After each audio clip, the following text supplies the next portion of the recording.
Isang mapagpalang araw po ng Friday sa inyo pong lahat. Happy Vesper po. At sa mga kapatid natin na nawa ay nasa maayos po kayong kalagayan. So ito na nga yung sinasabi natin kahapon, yung kwento ni Gideon. Yan. So tayo po ay manalangin. Dakilang Diyos na siyang aming tagapagligtas, kami po ay dumaladalangin sa inyo ngayong umaga at amin pong inalalapit ang kaunawaan namin sa buhay ni Gideon dito po sa Aklat ng Mga Hukom, chapter 6, verses 14 to 16. Panginoon, alalahan niyo po kami, bigyan niyo po kami ng katalinuhan, amin pong ma-reflect ito sa aming buhay, marami kami matutunan at makadagdag ito sa aming buhay Kristiyano at sa aming pong karakter. Maraming salamat po o Diyos sa pagdinig ng aming dalangin sa banal na pangalan ni Jesus. Amen. So, ang ating pong pinaka-key-text ngayong pong umaga, sabi po rito sa Hukom, chapter 6, 14 to 16. So nabanggit na natin kahapon na yung buhay ng Israel. Ano nga po yung review natin? Kapag ka sila ay sagana, maganda ang buhay, nakakalimot sa Panginoong Diyos. At kapag nakalimot sila sa Panginoong Diyos, dumaan ang mga pagsubok, naghirap, nabigo, namatayan, ang gagawin, babalik sa Diyos at tatalikod sa mga idols. At pagka sila ay pinagpala ng Diyos, pinatawad ng Panginoon, marami ng pagpapala ang Panginoong Diyos sa kanila. Makakalimot na naman sila sa Panginoong Diyos at babalik sila sa mga idols, sa mga ribulto. Yan. Pagkatapos na sila pumunta sa ribulto, yung layaw nila na sunod nila, maghihirap na naman sila, darating yung pagsubok, at yun, paulit-ulit lang yung buhay nila. At yun na nga ang nangyari. Pagkatapos ni Deborah at ni Barak na sila'y magpuri sa Panginoon kasi sagana na, di ba? Pagkatapos na sila'y sagana na, nakalimutan na nila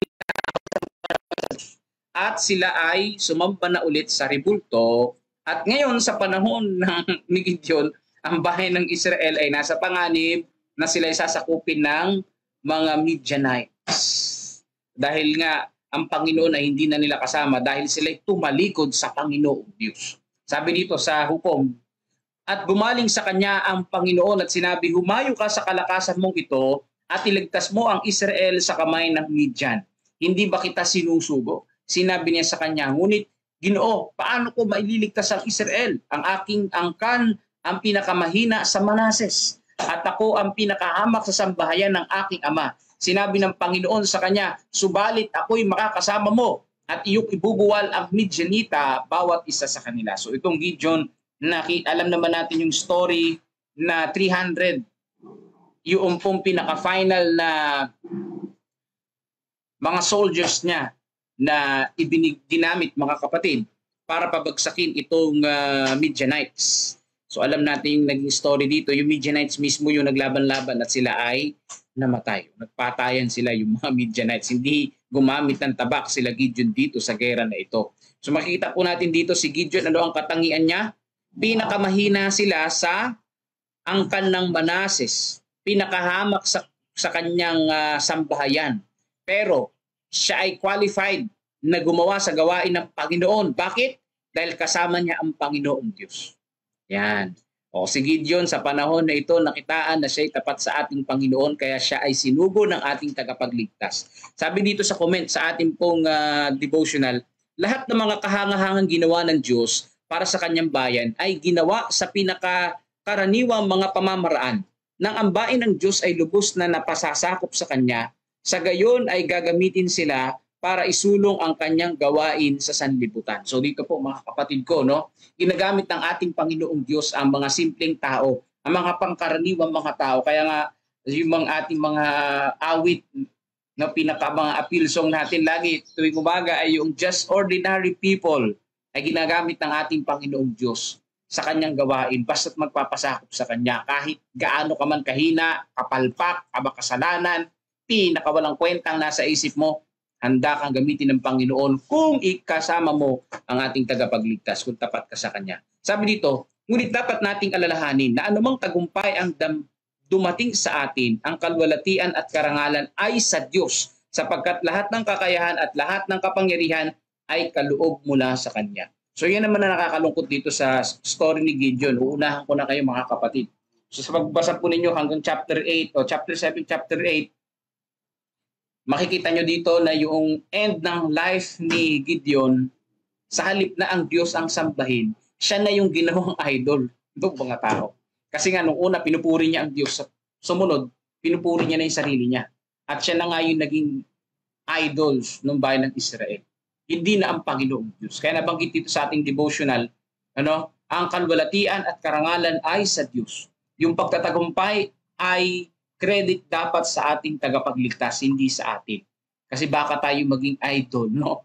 Ibig sabihin, mga kapatid, imbis na maakay ni Gideon sa huli ang bayan ng Israel na sumamba sa Panginoong Diyos, ang nangyari, yung bayan ng Israel,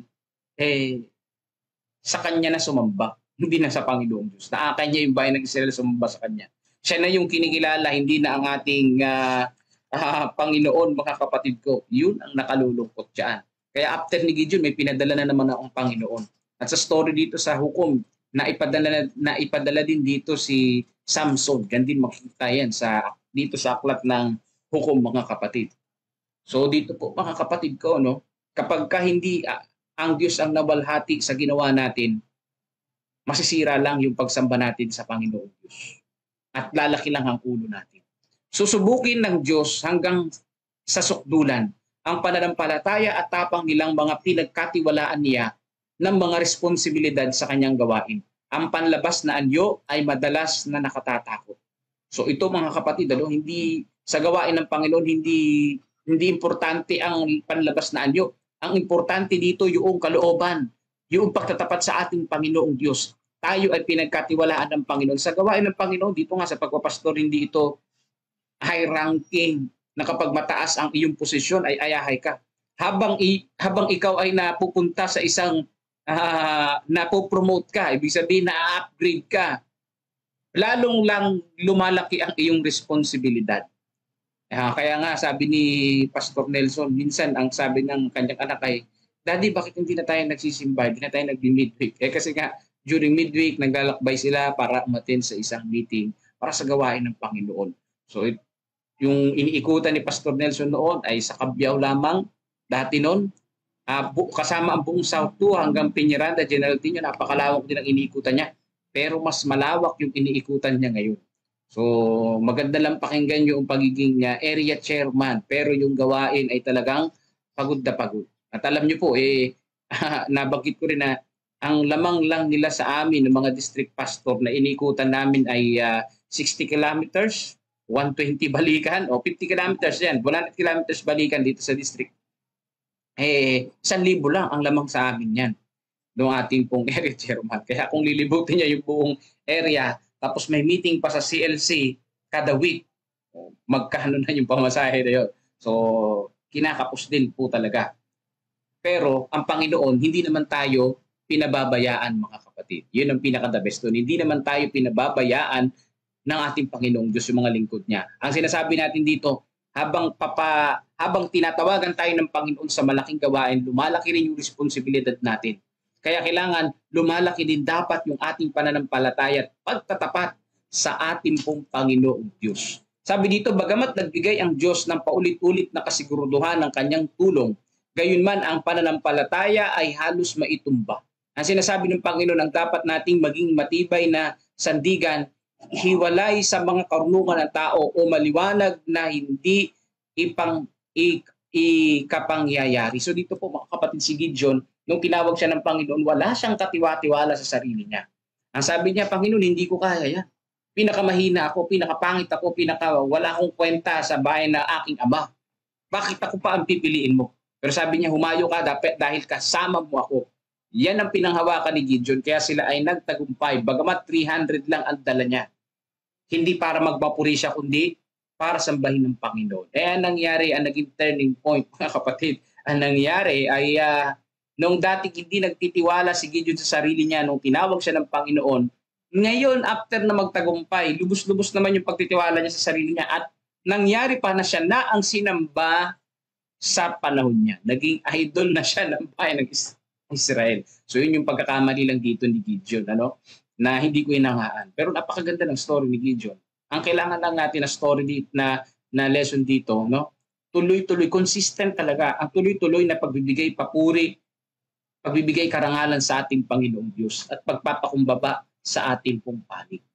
Ang karanasan ni Gideon at ang kanyang mga sundalo ay idinisenyo para magbigay aral ng kasimplihan ng pananampalataya. Simple lang.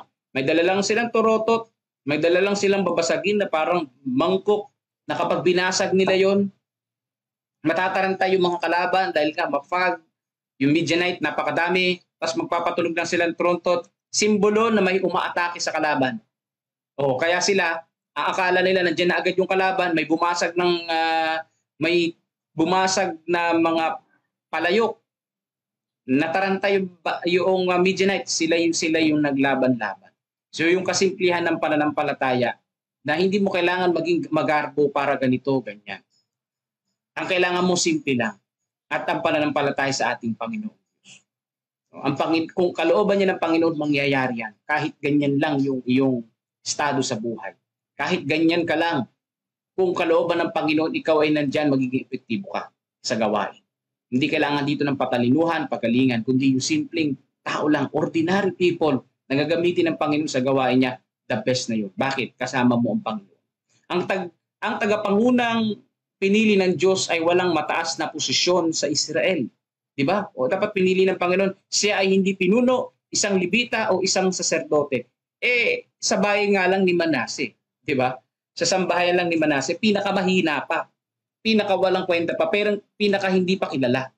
So kung yung mga hindi kilala ng Panginoon, yung mga pakaraniwang tao, yun yung ginagamit ng Panginoon. Niisip niya ang kanyang sarili na pinakahamak sa tahanan ng kanyang ama.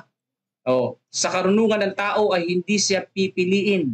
Yan ang nasa isip ni Gideon. Ngunit nakita ng Diyos kay Gideon ang isang taong may integridad at katapangan sa tama. Yan. Kaya naman pinili ng Panginoong Diyos si Gideon noong una. Dahil nga talagang yun ang kanyang iniisip, mapagkumbaba siya. Wala siya tiwala sa sarili. Yan, nakita natin. At handang makinig sa pagtuturo ng Diyos at isagawa ang kanyang mga layunin. Yan ang nais ng Panginoong Diyos. Handa tayo makinig sa layunin ng ating pong tagapagligtas. Hindi nakadepende ang Panginoon sa mga tao may matataas na posisyon o may dakilang kaisipan o malawak na karunungan. Ang gayong mga tao ay madalas na mapagmalaki at hindi nangangailangan ng tulong. Totoo naman. Yung may posisyon, yung pong mataas ang pinag-aralan, minsan hindi na nakikinig yan sa mga subordinates.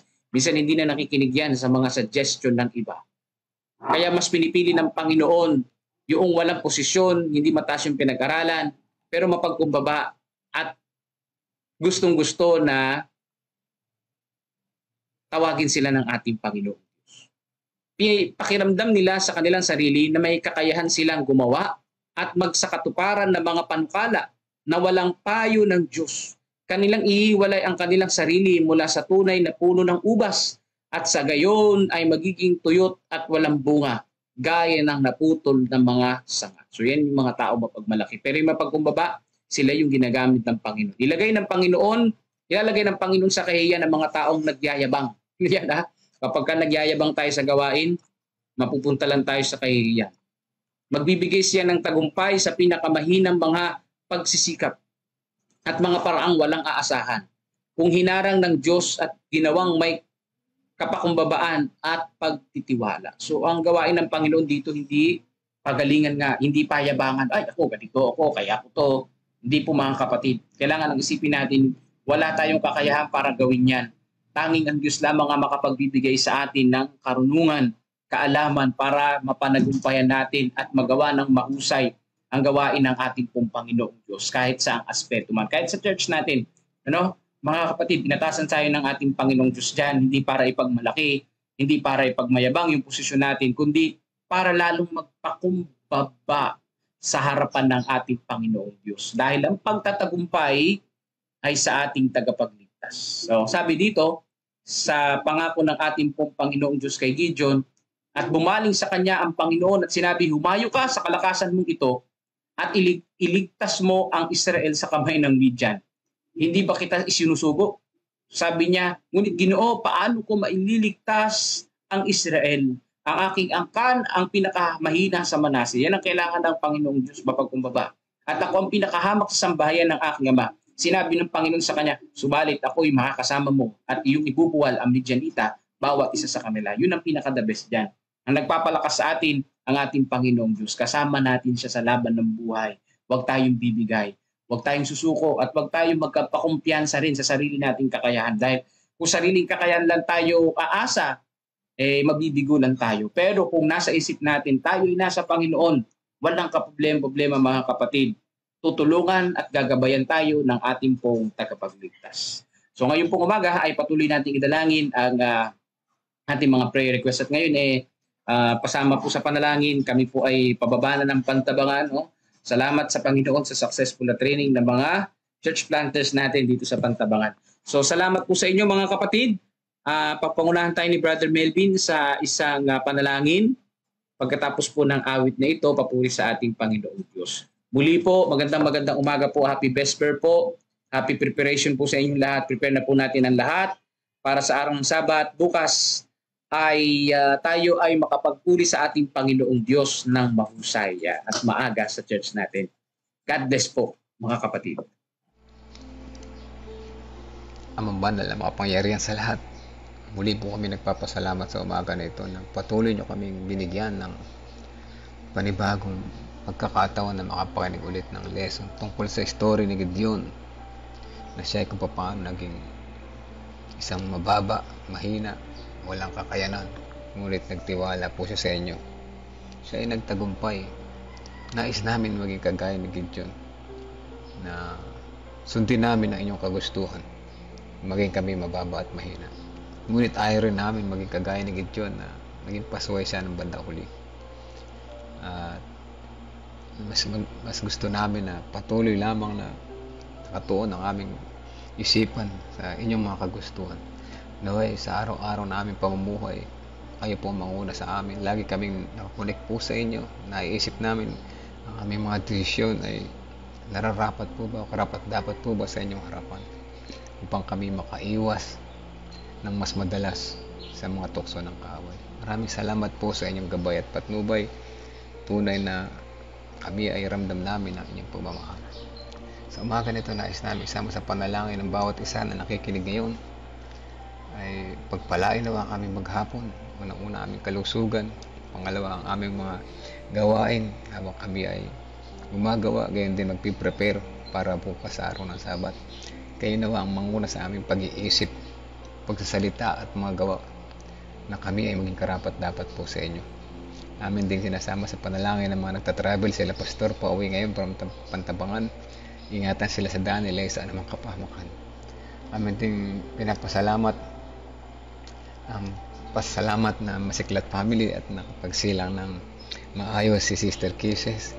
At naway ang baby na ito ay patuloy niyo pong igabay ang kanyang mga magulang, kanyang pamilya, na siya ay magabayan sa paglaki, na lumaking kilala po kayo, lumaking magtitiwala at maglilingkod po sa inyo. Kasama din namin sa panalangin mga kapatiran na may mga karamdaman,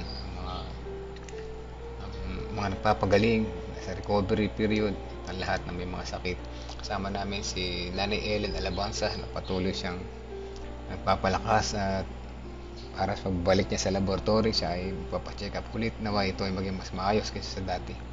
Kasama din namin sa panalangin si Gigi Concepcion na may sakit po. At kayo din si Sister Shirley Jacinto, si Tatang Petong, Tatay Petong, si Kuya Mike Pablo, si Sister Nimpo Rivera, yung kanyang pamangkin sa Canada na sponsor ng Tabacao. Ipatuloy niyo maigawad ang kagalingan sa kanya. Ngayon din ang ilang member ng family ni Sister Rose Chris Encarnado na may sakit. Kasama din namin si Ating Sevilla Erelia Bourbon. Ngayon din si Brother Renato Santos, Romnick Francisco, Olivia Francisco, Rebecca Francisco. Ngayon din si Jennifer Pascua, Precious Cabasog, si Princess Jorquina, si RC. Ngayon din kasama na rin namin sa panalangin Sister Nena. Nagkumbalik na siya sa kanyang karamdaman. At patuloy namin dadalangin si Tia Aning, si Tia Aurora, Sister Corazon Mina, si Ate Sally Sanchez, Sister Janet Ontivero, Gina de Guzman, Brother Arturo Duque at Sister Erlinda Duque sa kanilang recovery. Mga pangalan po na ito ang makakasama pa na ibang pangalan din namin nabanggit ay patuloy namin nilalapit sa inyo at pinagtitiwala namin ang aming mga kalusugan at buhay po sa inyo. Pagkat alam namin na kayo ang dakilang doktor at ang panalangin ang pinakamabisang gamot. At sa oras na ito, patuloy namin sinasama sa panalangin ng iba pang kapatiran na nagkulang po ng pagtitiwala sa inyo. At dati sila naging tapat, ngunit natukso at natangay ng pagsubok sa buhay. At naway ang Holy Spirit ang humipo, umakay sa kanila pabalik patuloy araw-araw hanggang sa sila ay patuloy na makilala at makita ang liwanag po na nagmumula sa inyo at makasama namin muli sa nalalapit ninyo sa paghihintay sa nalalapit ninyong pagdating. Ang lahat po na ito ay aming hinihiling at pinapasalamatan at dalangin namin ito sa pangalan ni Jesus na aming tagapagligtas. Amen and Amen.